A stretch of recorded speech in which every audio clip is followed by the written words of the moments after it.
ரைத்தெல்லாம் கர்த்தருக்கு ஸ்தோத்திரம். நம்ம ஒரு சின்ன மெசேஜ் நம்ம பார்க்க போகிறோம்.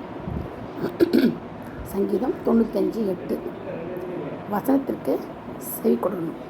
நம்ம என்ன செய்யணும்னா வசனத்துக்கு செவி கொடுக்கணும். எந்த காரியங்களாக இருந்தாலும் நம்ம சில டைமில் வசனத்துக்கு செவி கொடுக்கறதே இல்லை. அது ஒரு அசால்ட்டாக நம்ம நினைக்கிறோம்.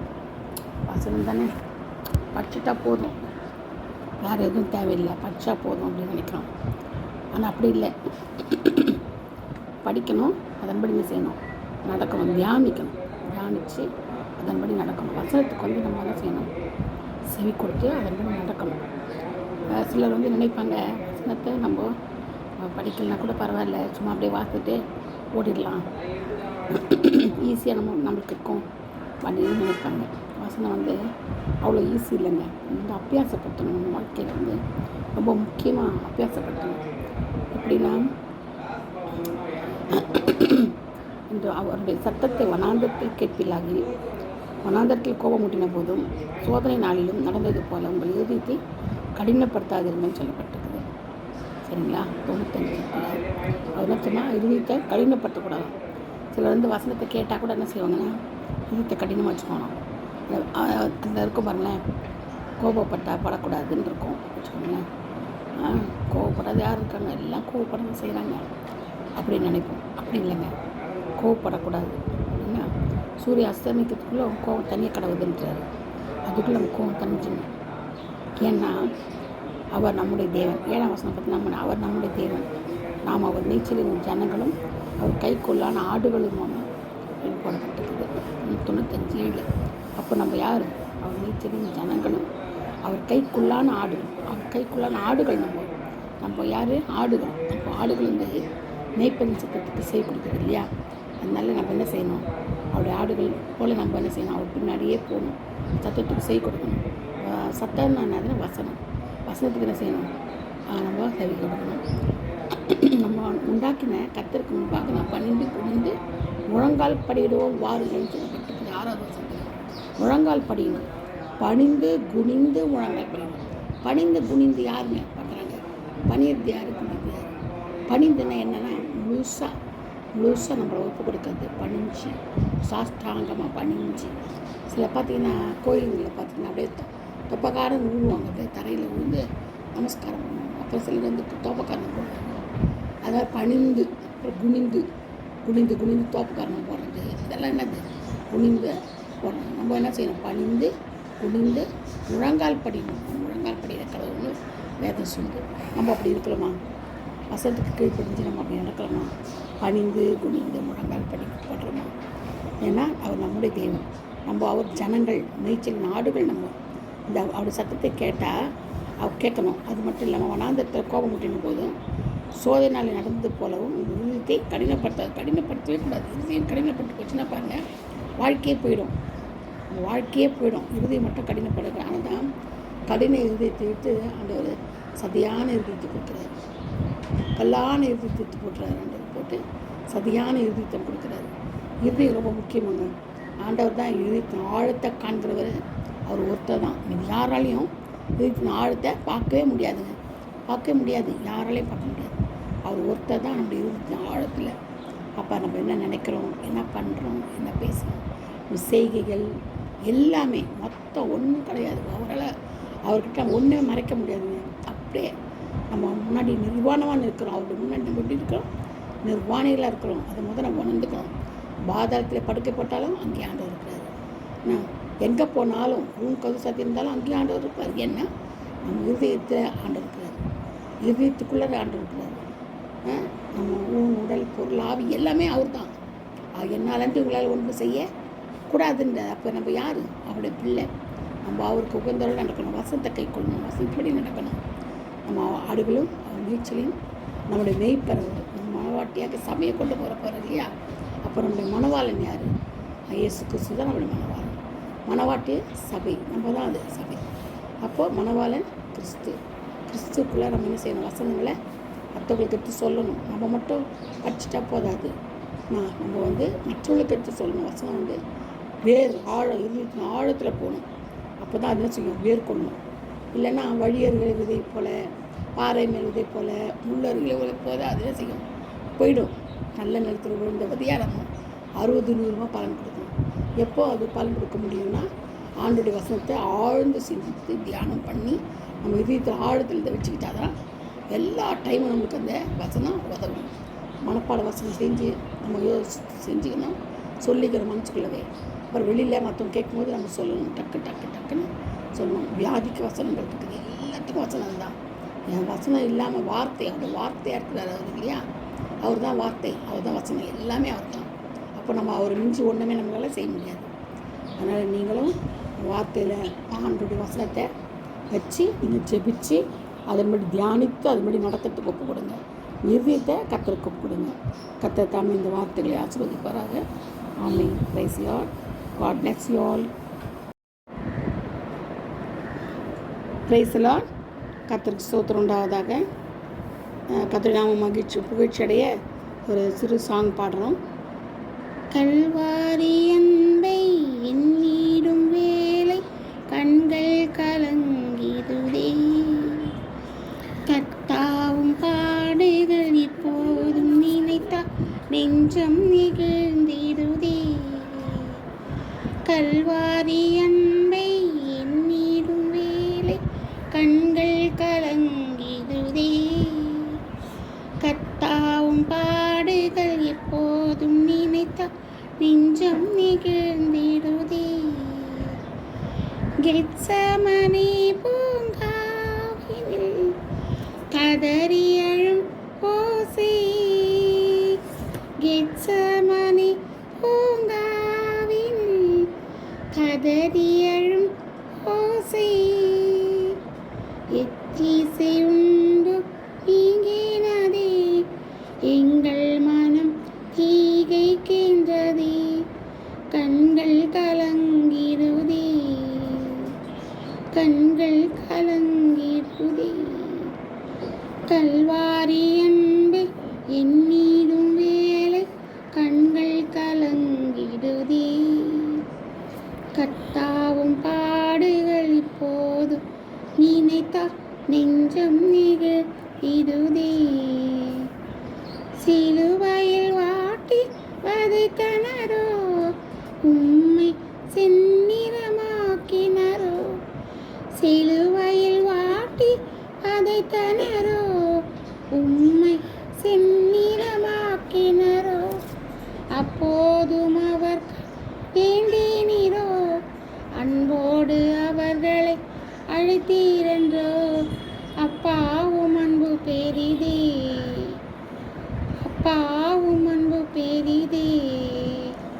கல்வாரி அன்பை எண்ணிடும் வேலை கண்கள் கலங்கிடுதே, கர்த்தாவும் பாடுகள் எப்போதும் நினைத்தா நெஞ்சம் நெகிழ்ந்திடுதே. Praise the Lord. Thank you. God bless you all. Praise the Lord. கர்த்தருக்கு ஸ்தோத்திரம். நம்ம ஒரு சின்ன மெசேஜ் நம்ம பார்க்க போகிறோம். சங்கீதம் 95:8. வசனத்திற்கு செவி கொடுக்கணும். நம்ம என்ன செய்யணும்னா வசனத்துக்கு செவி கொடுக்கணும்.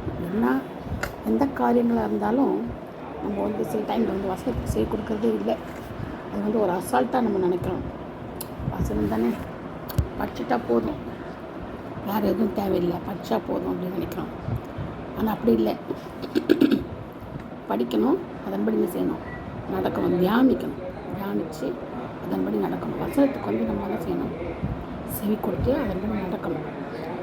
சிலர் நினைப்பாங்க, வசனத்தை நம்ம படிக்கலைன்னா கூட பரவாயில்ல, சும்மா அப்படியே வாசிட்டு ஓடிடலாம், ஈஸியாக நம்மளுக்கு இருக்கும் அப்படின்னு நினைப்பாங்க. வசனம் அவ்வளோ ஈஸி இல்லைங்க. அபியாசப்படுத்தணும். நம்ம வாழ்க்கையில் ரொம்ப முக்கியமாக அபியாசப்படுத்தணும். எப்படின்னா, இன்று அவருடைய சத்தத்தை வனாந்தரத்தில் கேட்பிலாகி வனாந்தரத்தில் கோபமூட்டின போதும் சோதனை நாளிலும் நடந்தது போல உங்கள் இதயத்தை கடினப்படுத்தாதிருங்கன்னு சொல்லப்பட்டிருக்குது. சரிங்களா? 95 அவர் சொன்னால் இதயத்தை கடினப்படுத்தக்கூடாது.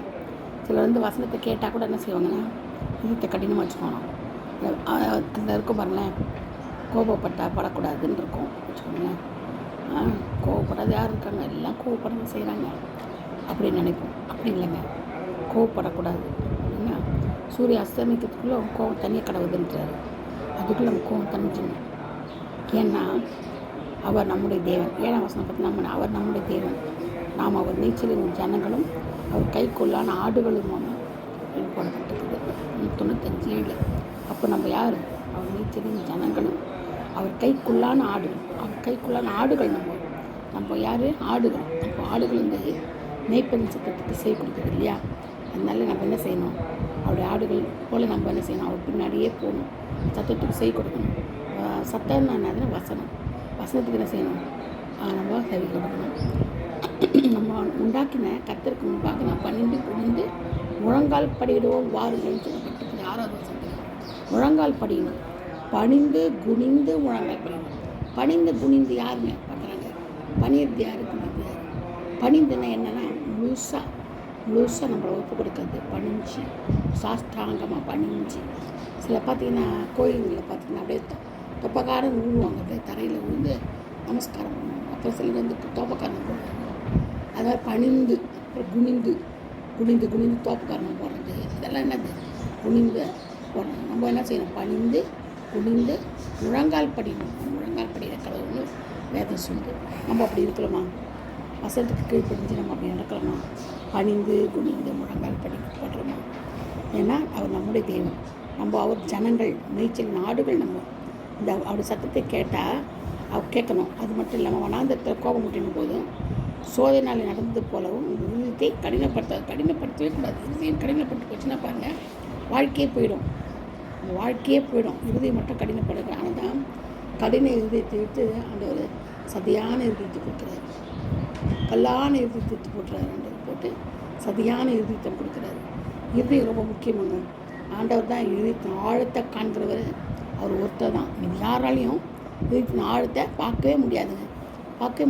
யாராலையும் பார்க்க முடியாது. அவர் ஒருத்தர் தான் நம்முடைய இருதயத்தின் ஆழத்தில். அப்போ நம்ம என்ன நினைக்கிறோம், என்ன பண்ணுறோம், என்ன பேசுகிறோம், செய்கைகள் எல்லாமே மொத்தம் ஒன்றும் கிடையாது. அவர்கிட்ட ஒன்றுமே மறைக்க முடியாதுங்க. அப்படியே நம்ம முன்னாடி நிர்வாணமாக இருக்கிறோம். அவருடைய முன்னாடி நம்ம எப்படி இருக்கிறோம்? நிர்வாணிகளாக இருக்கிறோம். அதை முதல்ல நம்ம உணர்ந்துக்கிறோம். பாதாளத்தில் படுக்கை போட்டாலும் அங்கேயே ஆண்டவர் இருக்கிறாரு. எங்கே போனாலும் ரூம் கது சாத்தி இருந்தாலும் அங்கேயும் ஆண்டவர் இருப்பார். ஏன்னா நம்ம இருதயத்தில் ஆண்டவர் இருக்கிறார். இருதயத்துக்குள்ளே ஆண்டவர் இருக்கிறார். நம்ம உடல் பொருள் ஆவி எல்லாமே அவர் தான். என்னாலன்ட்டு உங்களால் ஒன்று செய்யக்கூடாதுன்ற. அப்போ நம்ம யார்? அவருடைய பிள்ளை. நம்ம அவருக்கு உகந்தவர்கள் நடக்கணும். வசனத்தை கை கொள்ளணும். வசனப்படி நடக்கணும். நம்ம ஆடுகளும் அவர் நீச்சலையும் நம்முடைய மெய்ப்பறவர். நம்ம மனவாட்டியாக சபையை கொண்டு போகிற இல்லையா? அப்போ நம்முடைய மனவாளன் யார்? இயேசு கிறிஸ்து தான் நம்முடைய மனவாளன். மனவாட்டி சபை, நம்ம தான் அது சபை. அப்போது மனவாளன் கிறிஸ்துக்குள்ளே நம்ம என்ன செய்யணும்? வசனங்களை மற்றவங்களுக்கு எடுத்து சொல்லணும். நம்ம மட்டும் படிச்சுட்டா போதாது. நம்ம வந்து மற்றவங்களுக்கு எடுத்து சொல்லணும். வசனம் வந்து இருதயத்தின் ஆழத்தில் போகணும். அப்போ தான் அது என்ன செய்யும்? வேர் கொள்ளணும். இல்லைன்னா வழியர்கள் விதை போல், பாறை மேல் விதை போல், முள்ளர்கள் விதை போல் அது என்ன செய்யும்? போயிடும். நல்ல நிலத்தில் விழுந்த விதையாக 60-100 பலன் கொடுக்கணும். எப்போ அது பலன் கொடுக்க முடியும்னா, ஆண்டோடைய வசனத்தை ஆழ்ந்து சிந்தித்து தியானம் பண்ணி நம்ம இதயத்தில் ஆழத்தில் இதை வச்சுக்கிட்டா தான் எல்லா டைமும் நம்மளுக்கு அந்த வசனம் உதவும். மனப்பாட வசனம் செஞ்சு நம்ம செஞ்சுக்கணும். சொல்லிக்கிற மனசுக்குள்ளவே. அப்புறம் வெளியில் மற்றவங்க கேட்கும்போது நம்ம சொல்லணும். டக்குன்னு சொல்லணும். வியாதிக்கு வசனம் இருக்குது. எல்லாத்துக்கும் வசனம் தான். என் வசனம் இல்லாமல் வார்த்தை, அவருடைய வார்த்தையாக இருக்கிறார் அவர் இல்லையா? அவர் தான் வார்த்தை, அவர் தான் வசனம், எல்லாமே அவர் தான். அப்போ நம்ம அவர் மிஞ்சி ஒன்றுமே நம்மளால் செய்ய முடியாது. அதனால் நீங்களும் வார்த்தையில் ஆண்டோடைய வசனத்தை வச்சு நீங்கள் ஜெபிச்சு அதன்படி தியானித்து அதன்படி நடக்கிறதுக்கு ஒப்பு கொடுங்க. இருதயத்தை கர்த்தருக்கு ஒப்பு கொடுங்க. கர்த்தர் தாமே இந்த வார்த்தைகளை ஆசீர்வதிப்பாராக. ஆமென். Praise the Lord. God bless you all. Praise the Lord. கர்த்தருக்கு ஸ்தோத்திரம் உண்டாவதாக. கர்த்தர் நாம புகழ்ச்சி அடைய ஒரு சிறு சாங் பாடுறோம். கல்வாரி அன்பை எண்ணிடும் வேளை கண்கள் கலங்கிடுதே, கர்த்தாவும் பாடுகள் இப்போதும் நினைத்தால் நெஞ்சம் நெகிழ்ந்திடுதே. கல்வாரி அன்பை எண்ணிடும் வேளை கண்கள் கலங்கிடுதே, கர்த்தாவும் பாடு நினைத்தால் நெஞ்சம் நிகழ்ந்திடுதே. கெத்சமனே பூங்காவினில் கதறி அழும் ஓசை. கெத்சமனே பூங்காவினில் கதறி அழும் ஓசை. எத்திசை உண்டு நீங்கினதே, எங்கள் மனம் தீகைக்கின்றதே. கண்கள் கலங்கிடுதே, கண்கள் கலங்கிடுதே. கல்வாரி அன்பை எண்ணிடும் வேளை கண்கள் கலங்கிடுதே.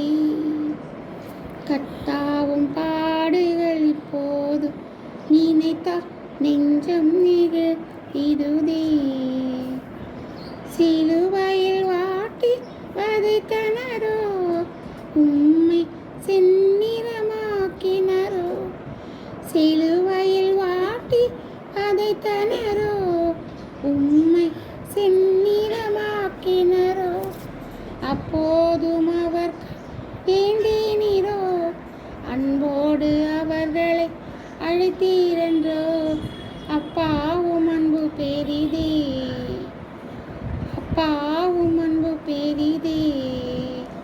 கல்வாரி அன்பை எண்ணிடும் வேளை கண்கள் கலங்கிடுதே. கத்தாவும் பாடுகள் எப்போதும் நினைத்தால் நெஞ்சம் நிகழ்ந்திடுதே.